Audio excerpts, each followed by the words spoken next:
like being a neurosurgeon? I mean, it's a completely male-dominated field, and you are such a badass in that field. Like, what is your day-to-day life like? Chaos, 100% chaos. Being a neurosurgeon is such a rewarding field, but it is like completely always on the go. My patients always come first. So, you know, in my everyday life, I always have things that are planned, and then it's seemingly nothing goes to plan. While you're doing great at parenting, something might be compromised at work or something's failing.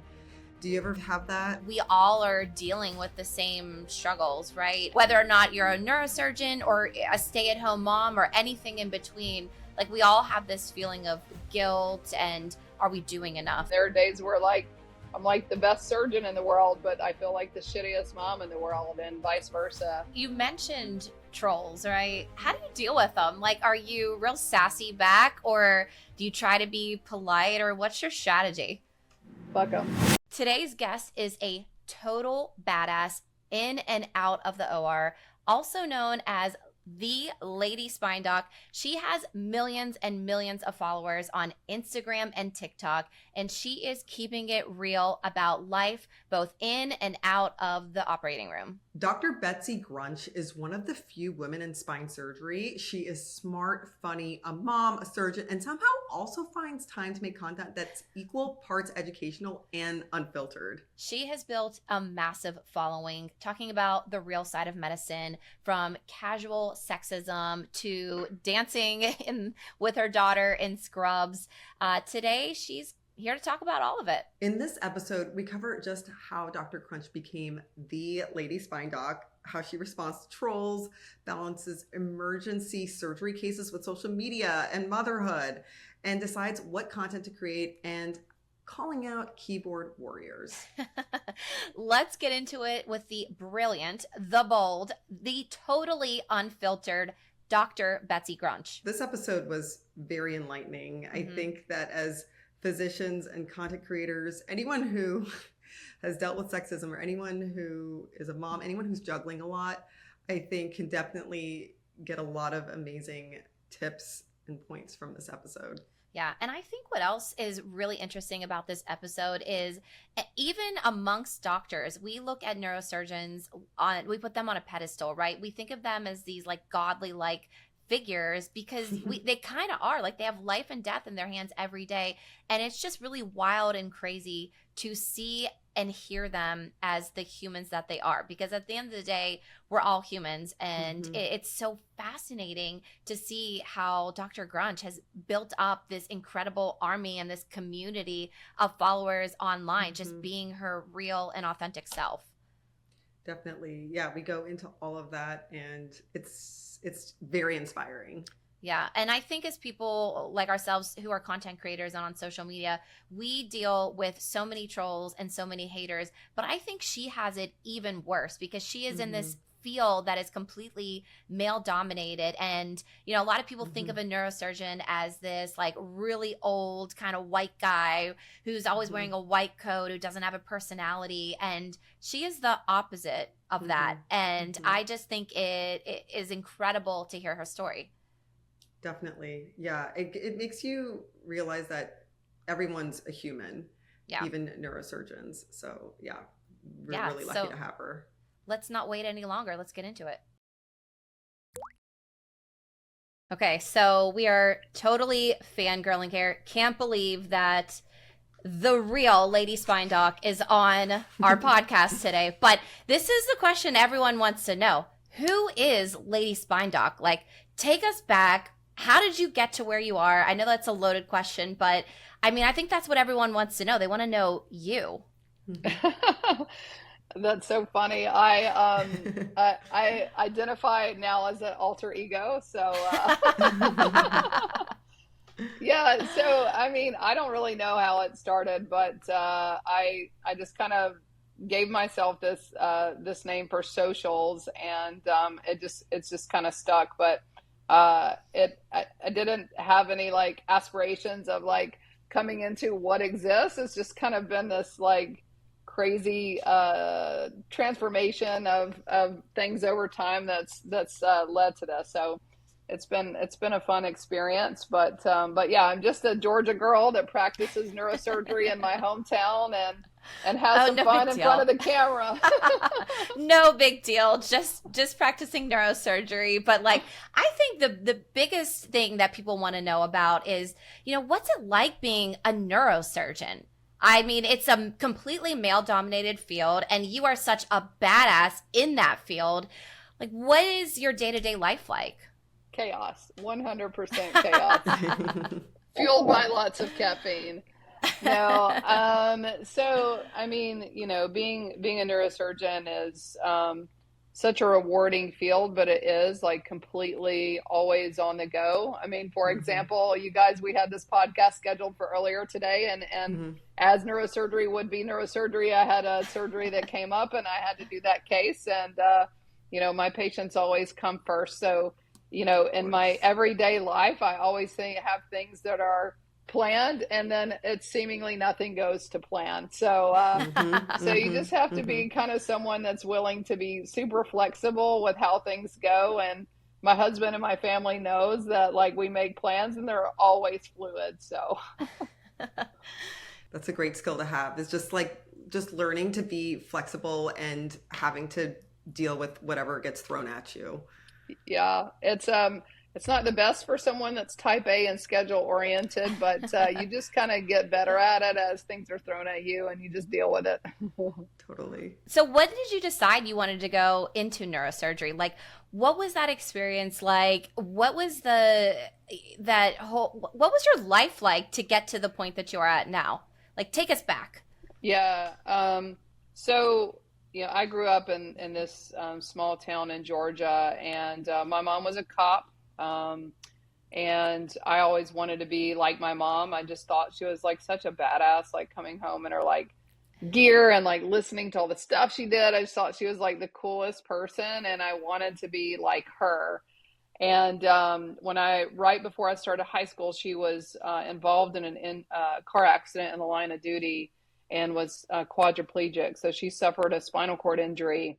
And she was 34. I was just turning 14. And so that was like kind of at this point in your life, I think, at that age when you start high school, you start thinking, okay, what do I want to do when I grow up? And it really just kind of changed our whole life. So we went from being, this family to now being like essentially caregivers for my mom, and seeing all the healthcare providers that helped her in that transition, the therapists, the doctors, the nurses, kind of flung me into healthcare. I never was involved in healthcare of any kind. None of my family were in it or anything. And so I was just really inspired and curious as to why this type of thing could happen to someone. And I really just wanted to learn more about neuroscience. And so I started shadowing her surgeon, and basically in my naive state, I was like, I'm going to cure spinal cord injury. Like, no one's figured it out. I'm going to do it. So, ambitious. Yeah, right. But if anyone could do it, it could be you.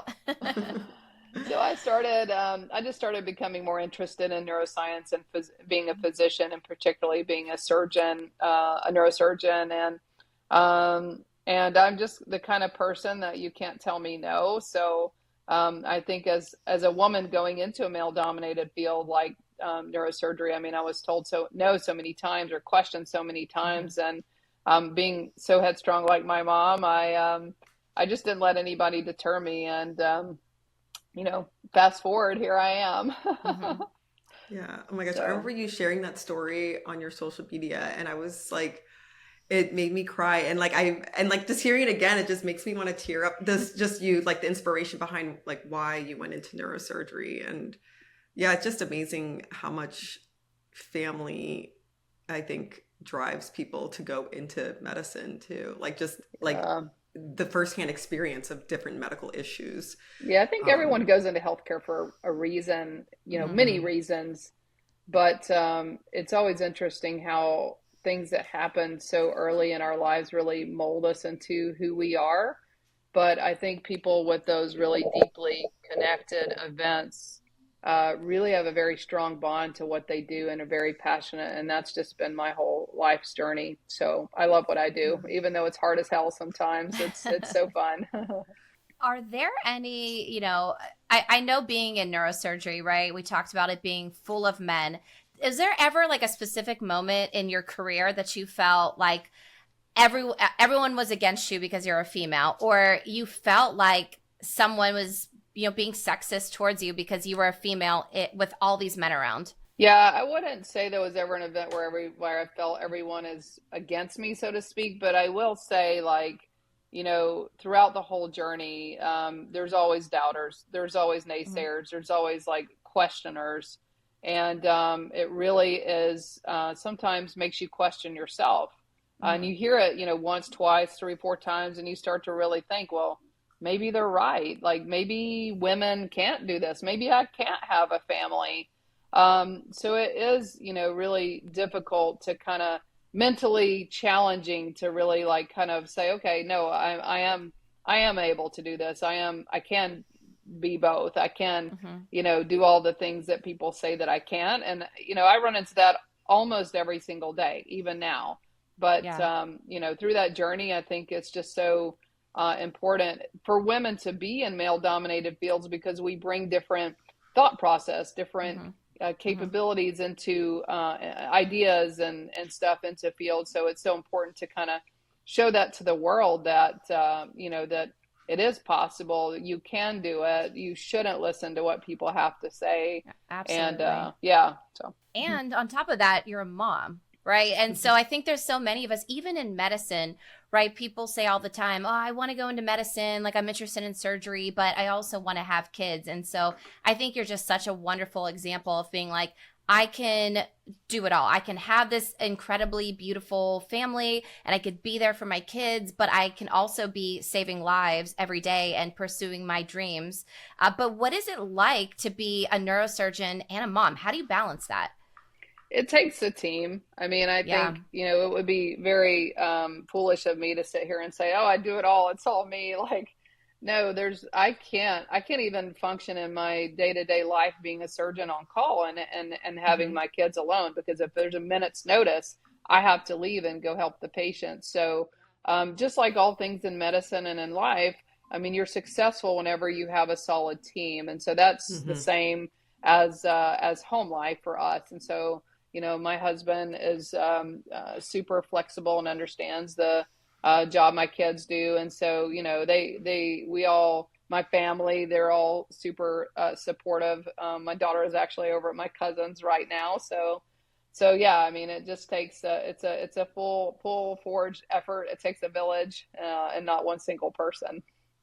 Yeah, I mean, we're all moms in the medical field, so we're always looking for like any interesting tips or pieces of advice on like setting boundaries or like any other kind of game-changing piece of advice that people have for balancing it. Like, do you have any like any boundaries or any certain like hard set rules that you have that have been like so good for your mental health or for just making sure that you don't go insane? Yeah, I mean, my biggest things are always ask for help. So never be ashamed of thinking that you have to do it all. And whether that's laundry, whether that's outsourcing groceries, having people make meals for you, asking for help with pickup. Those are all so important to know that you cannot do it all. But, also on the same token, I do set boundaries where I think it's important that my kids see me every day. So I always try to take them to school every day to make sure I'm there in the morning. They see me every day when possible. There are days that it can't be, but I try to prioritize that. I also try to prioritize being there for bedtime, dinner, so we can all be together as a family. And so those are things that if there are things that I get asked to do that interfere with that, I really question, is that really worth it? Do I need to do this? And in healthcare, you always get asked like, oh, let's go to dinner. Let's learn about this new product. Let's do this. And it's like, no, actually you can come for lunch, or I'm just not interested. So, or if you want to take me, I'm bringing my kids. Sorry. They're going to come along and it's a package deal. Yeah. I mean, like I think as women, like it's natural for us to carry a lot, like as physicians, as moms, and do you ever feel like when you're doing everything, like there's one area that might get compromised. Like, do you think that sometimes, while you're doing great at parenting, something might be compromised at work or something's failing? Do you ever have that? 1000% every day. Okay, so Like, you you're a are real human. Yeah, I was just gonna say, so you are human, because we all look at you like, this mythical figure who just is incredible, which you are. But it's so good to hear that like we all are dealing with the same struggles, right? Whether or not you're a neurosurgeon or a stay-at-home mom or anything in between, like we all have this feeling of guilt and are we doing enough, Mm-hmm. Yeah, 100%. I mean, that's a normal existence as a human that has feelings and emotions, to feel like you're never doing enough. Even if you are, the feeling of doubt and think that you can't. And there are days where I'm like the best surgeon in the world, but I feel like the shittiest mom in the world, and vice versa. And that, I think as long as you kind of balance that like that, you have a day where you're feeling fulfilled here, and then you have a day where you feel fulfilled here. And if you kind of average that out and it's equal, it's good. But if there's days where always you feel this way, you kind of need to take a step back and say, what can I do? What actions can I take to distribute it differently? And so in my life, in the past, particularly in the past, 3 or 4 years as I've gotten more comfortable in my job, and I know when to say no. I know when to try to balance that better. So yeah. Is there anything that you stopped doing or stopped caring about that you feel like has made a really big difference? I've realized in healthcare, the thing about medicine is that you will always be asked, always needed, always felt the need to be pulled to anything that goes on. So if I was always involved in patient care, it will always take from me. If I log into Epic, it's never going to be empty. I will never have a message to respond. I will never have another lab to look at. So it's important to realize that that you do have to set boundaries. Not saying impose boundaries on patient care that are harmful, but boundaries to say, look, I'm not reading at my Epic chats after I come home from work. That's okay to wait until the next day. And if someone really needs me, they can call me or text. And I think just those little things can really help your mental health and interactions with your with your family and relationships that you have outside of medicine. I love that. Do you do anything at home, whether it's like meditation, or is there anything you feel like gets your mind right that helps you feel like you can take on your day and helps you feel like you can juggle things more easily? Are there any practices that you do, like cold plunges, just anything random? Yeah. I think working out is kind of my mental sanity place where I can separate myself from everybody home life and work life and social media life, and just I have a gym that I've set up in my basement, so I don't have to go too far. I can access it at any time. To do that. I'm a night owl. I'm not, even though I'm a surgeon, I hate mornings. I can't do it. So how did you survive residency? I have no idea. I became an artificial early morning riser, but I hated every minute of it, and I still do. So I always work out at night and stay up late and do all that stuff at night. So that's my routine. And if I skip it, I feel it. I mentally drag.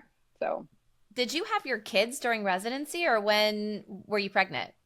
I was not brave enough. That is crazy. I couldn't even imagine to be pregnant during neurosurgery residency. I mean, is that even doable? Yeah, one of my co-residents actually did it, and she's a badass. I mean, she's way more strong than I am, but she actually has 5 kids. So wow. She had a couple during residency and fellowship, but for me, I didn't meet my husband and have a big solid. We didn't get married until my 5th year residency. So I was in a 6-year program at the time. So we weren't in a place really to have kids early anyway. So, and I did decide to wait, and then you get out into practice, and I was like, well, I need to build my practice. I need to make sure I'm established. So I waited until the 2nd year of being in practice to even think. And then I was nervous about that too. But, Yeah. I think the biggest thing for women in medicine is there is no good time. And you just have to kind of, the challenging part is we wait, and then the infertility rates go up. And I've had way too many close colleagues, friends that have had infertility issues because of that. And so, anyway, I was, lucky enough, I guess, to not have any problems conceiving, but I was 34 when I had my first, and then 38 when I got pregnant with my second. So, definitely challenging, but doable, and the best part of my life, honestly. Yeah, totally. Yeah, I feel like it makes everything else worth it. Yeah. But, So we've talked about neurosurgery, we've talked about kids, we've talked about family. Let's talk about the craziest thing in your life, and that's social media. Like, we need to know what inspired you to be Lady Spine Doc, and what's like the craziest stuff that you've seen and you've learned from being on social media? My gosh. So, yeah, like I started doing, I've always loved social media. So Facebook, whatever, like I just love social. I being in residency and being so constrained to the hospital, it was my outlet to the world where I could like see what existed outside of medicine. And so it was just such a huge like part of happiness in my life that that I never like.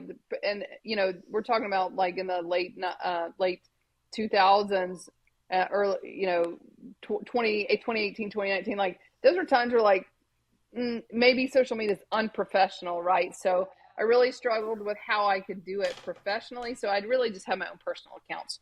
But during the pandemic, I saw more and more social media content creators in medicine and educating. And, there's a lot of misinformation that went out at that time. A lot of people billing us as the healthcare heroes. And lots of people were so inspired by people in medicine. I thought, you know what? I'm going to post a video. So I did a video, and I didn't understand the algorithms. And I posted it on TikTok to download to put it on Instagram, which I knew would only go to my friends. But I didn't understand that like TikTok would like yeet it to the universe. And so like when that happened, it went viral. I came just really inspired. Wait, so it was an accident that you became? No way. Total accident. And so this crazy. video I created and means of just sharing it with friends really like went out to the universe and became viral. And just the feedback I got from that video was really cool. And I was like, wow, like what was the video? It was about being a female neurosurgeon and things that I was asked as a female neurosurgeon. So like, how do you do it? How do you have kids, and what kind of music do you listen to, and how old are you, and how many of these have you done? Like all this stuff we hear every day. Right. So, and there was nobody in neurosurgery creating social media at that time, nobody. So, it was like kind of, everyone sees for whatever reason, neurosurgeons as this like hierarchy in medicine, undeserved, but they hold us on this like godly like statue. And so I think that really kind of escalated like my following, because I was one of very few that were actually doing content and educational content. So anyway, I just kept going, and I told my husband, I was like, I know you're going to think this is weird, but I'm just going to do videos for 3 months every day. I'm just going to see what happens. I'm interested. I'm bored. He's like, okay, whatever. I support you with whatever you want to do. And it's grown into what it is today. And I think it's really educated me. It's a huge part of my life, obviously, because it consumes a part of my life, but it's such a fun part of my life, because it's allowed me to really understand how people interpret what I say, how I act, how I interact with my patients. And it's allowed me to be a better communicator, because I can, where else can you put a video out there and get immediate criticism of what you say in seconds? Yeah. Have you ever had like anything crazy or controversial happen where, not saying that you like ever canceled, but just, did anyone like go after you for something? Oh yeah. I mean, nothing really crazy, except with the exception of one kind of video where I took down my account for like a week, because live in a part of Georgia that on a lake that has kind of like a very I don't know, controversial history, I guess. And I had posted about it, but I didn't really understand the history behind it. And it unfortunately, like, you know, kind of escalated into where I was taken the wrong way. And I took down the video. I made an apology video, but it was almost kind of like one of those things, you walk into something and you misspeak about something because you clearly don't know. And it was scary. I mean, I had death threats on my family. I had calls to my office. So I just, you know, in all aspects of humanity, like, people get really hot about something and then all of a sudden it falls off. So I just, it's just crazy. But then it's also like, you look in the comments and people just love to be upset about things. And when they start to read the comments, it adds fuel to the fire too. So then they'll just keep piling on and on over something that probably wasn't a huge deal, but someone made it to be. And then it's like, you know, a mob, right? It's this mob mentality. Let's all gang up on somebody. But yeah, so you're right. And then the next day it's forgotten about, and no one remembers. Yeah, exactly. Well, what is your work and your hospital think about you being on social media? What do your patients think? Do they love it? Do they even know? Do they find it strange? Do they find it inspiring? I think it's been a progression over time. So initially, you know, being one of the few creators in my space, like in neurosurgery, even the field, you know, I almost felt like embarrassed. I didn't, people were hot. I had DMs from other surgeons being like, what are you doing? This is crazy. You shouldn't be doing that. Are you getting money out of this? Like, clearly you have some kind of altered way of doing this. You should stop. And then it's escalated to now, like, I'm asked to speak at national meetings. So just the acceptance of what social media is 5 years ago to what it is now is so different. And the same thing has happened with my hospital. Like, initially it was like, you know, you can't post anything where you do anything with our anything on the premises. And there are, you know, you have to be smart about it. I mean, you can't like be posting anything about patients. You can't be posting, you know, like crazy stuff while you're supposed to be working. So obviously I know exactly what I should and shouldn't do now, and maybe not so much then, because it's all learning curve. I mean, I always tell people, like, with being a content creator, it's kind of like being a medical student. You don't go from being pre-med to being an attending. There's a stepwise progression. It's the same thing with being a content creator. There's mistakes that you make, how you learn, how you evolve, and how you become better at your craft. And and that's kind of, you know, how social is. So for someone that's starting out in content creation, you can't look at someone that's where I'm at now and be like, I can't do that, because no, I mean, you can. It's just learning along the way and really dedicating your skill set to kind of learning how to be better at it. And so, yeah, I mean, in the answer to the question about my patients, I would say 95% of my patients follow me. Oh, that's amazing. Nice. Do they seek you out because they followed you first? Absolutely. I've had, that's awesome. I've actually had to kind of limit my intake of patients because it became, I couldn't provide the care that I wanted to so many people. I was having people fly in from all over the country, and I'm just one person, and I want to ensure that I provide excellent care to the patients that I take into my practice, and I cannot possibly do that to so many people. So I did have to kind of structure how I accept new patients, and my goal is to care for my community and the people here. So I've had to definitely limit my funnel and reach, which is, it is what it is. But yeah, I mean, I think my patients have this almost, I have this undeserved trust in them because they feel like they know me and they trust me because they see me, and they'll let me do anything sometimes without even talking to me because they love me. And I'm sure the opposite is true. I'm sure patients don't come to see me because of that, but that's life. I mean, you have the right to like and not like who you choose. And ultimately I want to build that trust with people who trust me to do what's best for them. And that's important. Well, I think the question we get asked, because we're, in similar situations, like Mamina and I and Jenny, we all started a couple of years ago too, probably around the same time you did. And it was the same thing. People would say weird things to us and say it's not appropriate to be online. And then, COVID happened and everyone who was there blew up, and it was, right time, right place. And now we're being asked to speak at conventions, and we're speaking at the AED and things like that. So we know exactly what you're going through, minus the fact that we're not neurosurgeons, right? We're already in a field where it's, a little bit better lifestyle. But how are you able to fit in content creation with your family and neurosurgery? I mean, that is by far one of the most overworked fields with so many critical, urgent things happening. Yeah. I mean, I do a lot of my content on the fly. So whatever I'm thinking at the moment, and I've just been doing this for so long that I can take anything simple in my life and turn it into a video. So I do it kind of if I'm with my kids and they're tasting something or whatever, it's a lot of it is that, and it's not really demanding outside of my schedule, but a lot of the educational content that I do does, like my case studies, I'll do like a 10-minute educational video each week on a topic. That takes me 3 hours, sometimes 2 to 3 hours to do those videos and edit. I do all my own editing too. So, oh my God, that's incredible.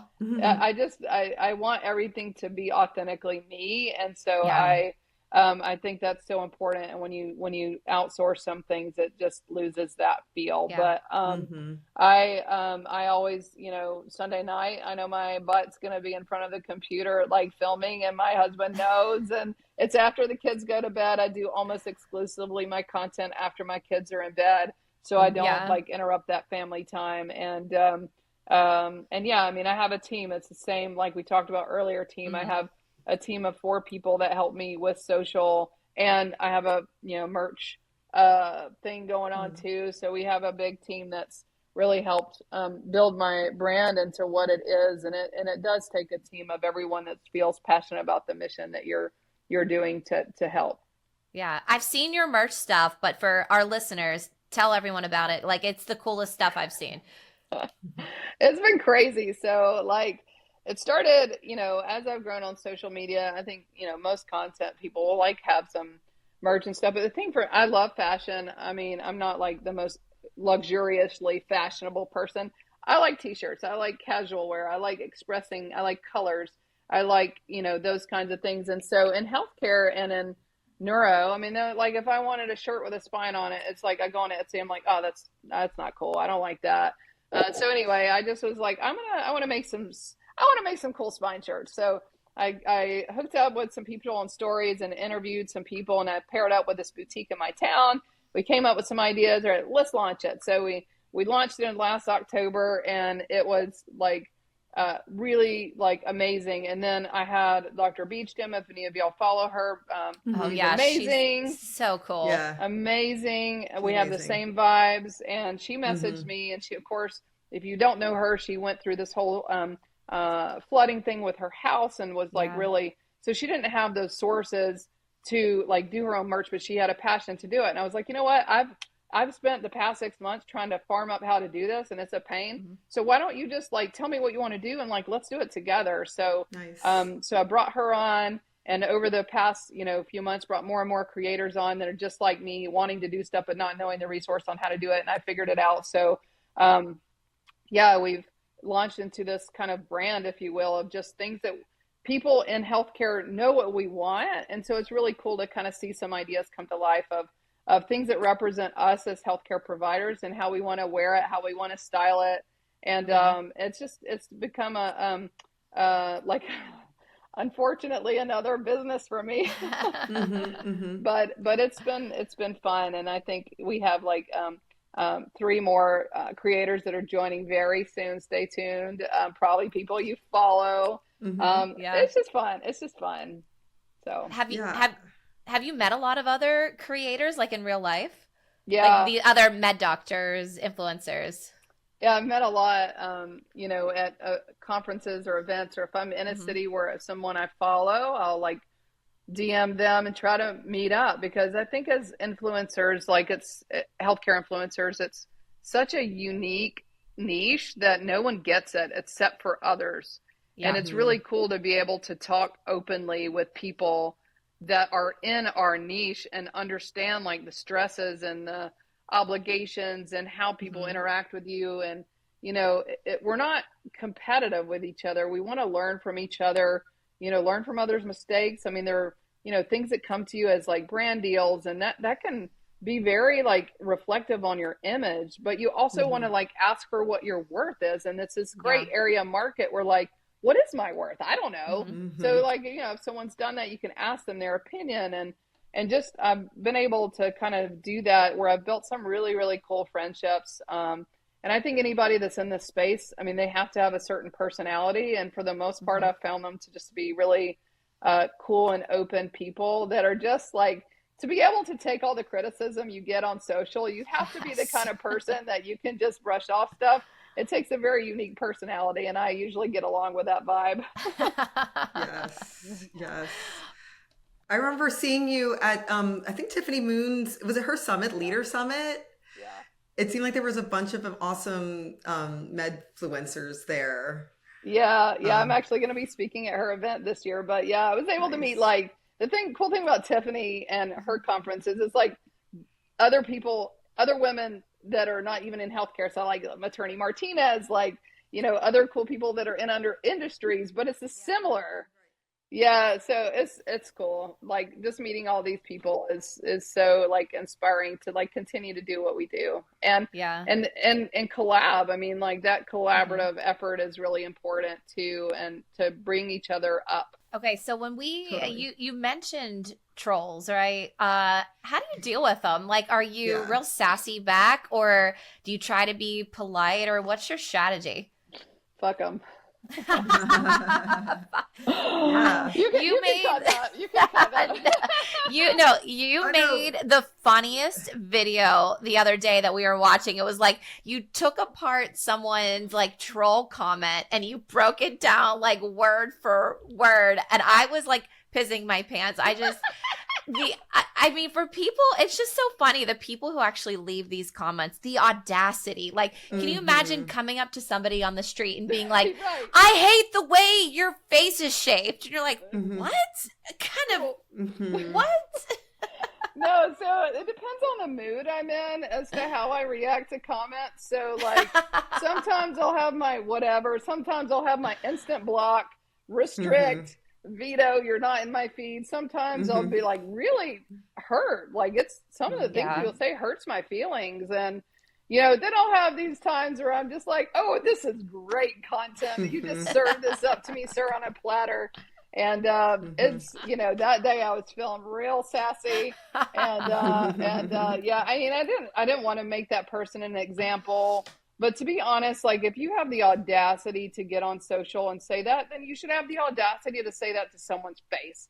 Yes. And if you do, then you're going to deal with the repercussions of it. That's period. Like it's adult, that's life. You don't walk up to somebody and don't feel the mercy of what you say to them. It's going to have repercussions. So if you do it and you do it on my page, you may get made an example. I didn't make the rules. And there is an army of people who absolutely love you because everything you do is so pure and so educational and so funny and good-willed. And like, how dare somebody come at you? You know what I mean? Like, it's just the haters I have no words for them. It's funny. My social media manager, she'll just be like, don't worry, your troops are going to come to bat for you. You don't even need to respond. I'm like, I don't know why I have this undeserved posse, but I'm here for it. What is it okay, be a little self-reflective, introspective. What is it that you think made you so successful on social media? Why do people love you so much? I don't know. Because they do. I think the most important thing about being on social is just being authentic.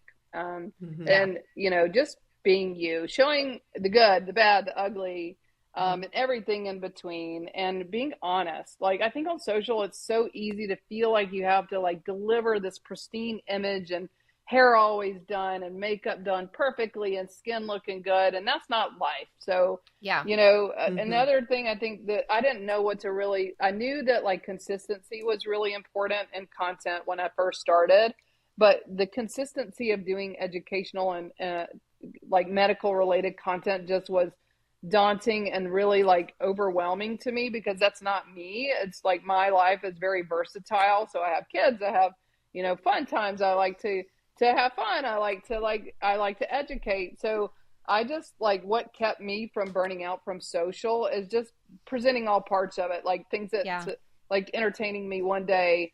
But also like the crux and background of what I'm here for is education. So I made sure that I did something like really, really educational every single week. That's why I have the Sunday case study. It wasn't just something I pulled out. It was my dedication to myself to making sure that I provided educational content that was of worth every single week, and then a little bit in between. And so I think, the mixture of staying authentic, being you, unapologetically you, and just staying true to what you do, and being a good communicator and trying to be, lively. I mean, it's really hard to watch people that are incredibly boring. I'm not saying I'm not boring, because sometimes I am, but you have to bring energy and show light through the camera that people can really relate to. And, I try to bring all aspects of my life. But I'm a neurosurgeon, but you know what? I'm also human. I'm also a mom. I'm also sometimes chaotic. And that's just that. So I think that's a little bit of it. Love it. Yeah. I think the video that actually, how I found you, was maybe like 3 or 4 years ago. And it was the audio, like, is that your man? It was like, is that your, it was like, Dr. Phil's voice. And, you were like, and anyway, so it was just funny because it was like slightly self-deprecating and, kind of making fun of your husband, but I mean, obviously, I remember that video. He's amazing. It was so funny. The thing about my husband is he like hates social media, but like there'll be times where he'll like agree, and he loves the attention, but he's also like, he is such a kind person, and like he supports me, but he's also like proud of who he is, and he doesn't care what other people think too. And so I think it's so important for women to realize that kind of love exists, and that partnership is so important, and support on both ends. And and I mean, he, on the same token as I get like in this male dominated field, I mean, to be partnered with someone that's so like alpha driven is also like it's the other side of the coin. I know you get comments all the time, and you always give the sassiest responses where they're like, well, who's watching your kids? You're like, this man right here, who is 50% of their DNA too. Like just, there's so many, I don't know why so many men in this world think that women should just be staying at home and doing 95% of the child care, like, and that women can't have a career. Like, you can if you have a supportive partner. And I think, what's your husband's name? Ray. He seems like a ball of fun and sunshine, and just the down to earth. I act like most of the time. So does he like being on camera, and do the kids like being on camera? He likes it sometimes when it's his idea. So, and my son too, and my daughter for that matter, but like, they enjoy it, but also like, I don't like, I think it's so hard. Like, I don't know how people do only family content, because it's like, there are times they don't want any part of it. And so like, we only do stuff like that if it's like their idea. I don't try to like, same thing with my work staff. It's like, it's fun, but we always want to keep it fun. We don't want to do it just for the camera because we have to have a certain boost of views and stuff. I mean, I feel like I have to do that, but that's my own choice. So I don't force that on others, and they can participate when they want. Do you ever have privacy concerns about putting your kids online? I do. And I think that's a very like hot topic on whether or not you put your children online. And I've had a lot of criticism about that. I mean, just like with any content person that puts their kids out there. And, I mean, yes, I only put them when they agree. I don't force them to do things. It is their decision, but is it their decision when they're young? There's all this stuff, but, I mean, it's a personal choice. It's a very touchy subject, but ultimately for me, like, they are a part of me. And one of my passions is really inspiring women that they can have that. And if I didn't show that part of me, I wouldn't be able to project that in the same way. And, not that I'm utilizing them as an example, but in some ways they are a part of me. And that's a choice that we have made. I mean, I do take, a lot of effort to make sure that, their school names are hidden, or I'm not showing other kids if they're around other kids, and being respectful of that. It can be challenging, but, I do get worried sometimes, but, I mean, that's just the reality of the world we live in. There's always fears and scares everywhere. And I don't know. I don't know what the answer is. I thought the one video you did with your daughter, though, was so interesting. How when you went to, I think you went to France, and you guys were shopping. Was it France? You were shopping at Louis Vuitton. It was in Italy. Yeah. And they completely. Can you tell us about that story? Because I thought that was the most crazy show of, I don't know, what would you even call it? I think we've all been in that, like, if most people have had that experience where you go into an environment in which you feel like you don't belong, whether it's shopping, whether it's medicine, whatever it is, you walk in and you clearly get the vibes of you don't belong here. And we went, we landed in Italy, in Venice. Was it Venice? I don't remember where we were. Rome. And I had been wanting this Louis Vuitton suitcase badly, like for months, and I did not buy it in the U.S. because I wanted to save on getting it overseas. And my husband is like, "No, we're not buying it here. You're going to buy it there." And I'm like, "Ooh!" So as soon as we landed, I'm like, "I'm going to Louis Vuitton." So I had my like airplane fit on t-shirt, sweatpants, hat, and I walked in, and like they treated me so badly, and I felt very bad. I was like, "Man, this is kind of like not right." Like, I mean, you don't know you don't know what I'm here for, or how much money I have, or what I want to buy. And I'm certainly not giving you my business, because that's just like, that would be rewarding that type of behavior. So, so I just was pissed. So I like got on my phone. I'm like, you know what? I'm going to talk about it. And that sentiment was really felt by many people that have been in that situation. And I think it goes in medicine too, right? Like your patient walks in, they look a certain way, you judge them. Yeah. You think, oh, well, you don't want to take care of yourself because maybe you're not dressed to the T's, or maybe you're a little overweight, or maybe you're, didn't wash your hair, whatever the case may be. And so I think the aspiration of perfection is often, like, we often are all guilty of projecting that on others. And I think it's just important to realize that we don't always look perfect. Amen. What did your daughter feel about that situation? I don't think she knew. I mean, she's 7. I mean, she was just like, whatever. She came with me the first day. I mean, she's just kind of there for the party, right? So she didn't understand the whole thing, which is good. I don't want her to feel those kind of pressures this soon, but I also want her to learn how to respond to that kind of stuff too. So it's an important trait that we develop over time. Yeah. Yeah. I wanted to kind of do a rapid fire, like fun style question before we wrap up. I have a couple of questions that I want to ask. What music do you listen to in the OR? Hip hop, female rap. Nice. What song? What songs? Oh, I mean, right now I'm loving the new Cardi B album, Glorilla, Megan Thee Stallion. That's my vibe most of the time. Yeah. Nice. Love it. Do you have any questions, Amina? Just the last question about, like, if you were to write a letter to your younger self, like before your first day of medical school, or even before your first day in the OR, what would it say? Oh, and gosh. What would you want that version of you to know? I think I would definitely like tell my younger self that it's okay to make mistakes. It's okay to, project yourself.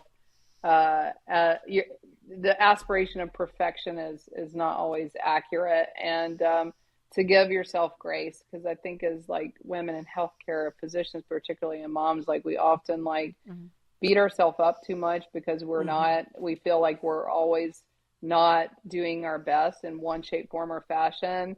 And I wish I could just tell myself it's okay and normal to have those feelings, and to really just take space for me, because I didn't do that earlier on. And I became very unhealthy mentally and physically because of that behavior and that like reflection of perfection that I put on myself. And it weighed on me. I mean, I feel like if I had that ability to recognize that, I might be more, may have been more healthier at that time in my life. And yeah, I think, you know, as you get older, we all learn from experience and trial and error and failure and success. And we know how to make boundaries. And I think the earlier you learn that is so important to overall success. Love it. Well said. Well, thank you so much from the bottom of our hearts for being here. I mean, you are one of the most inspiring women I've ever had the chance to chat with. I mean, from being a neurosurgeon to being a mom to being and running this social media empire, you're just inspiring. You're courageous, and I am just so grateful for you sharing your story with us and with our listeners. Thank you for having me. I appreciate it. Yeah, we were definitely looking forward to this. I think we had had you on the schedule for a pretty long time. So we really appreciate you taking the time. But yes, we really enjoyed hearing your journey and just how you got here, the incredible online community that you've built. Everything's just very inspiring. And thank you, because I think one of the most important things that you shared or just kind of reminded to us too is just the importance of being authentic. Like, people like you because of the real you, you know, and people can see that. So I think it's just a good reminder for all the content creators out there, but also just anyone. It's just such a important, so true thing to just carry in life. Be you. Yes. Be you. So to our listeners, if anything Dr. Grunch has said has hit home for you, whether it's about burnout, boundaries, owning your own space, we'd love to hear from you. Send us a DM, tag us on Instagram, leave us a review letting us know what you're struggling with right now. Yes, and if you want to keep up with Dr. Grunch, you can find her at Lady Spine Doc on Instagram and TikTok, where she's dropping knowledge, breaking stereotypes, and having fun along the way, of course. Thanks again for being on our show, Dr. Grunch. You are a certified badass, and we are honored to have chatted with you today. Thank you. Y'all have a great weekend. Thank you. Thank you so much, and thanks everyone for listening. Please come back next Tuesday for another episode of Skin Deep MDs.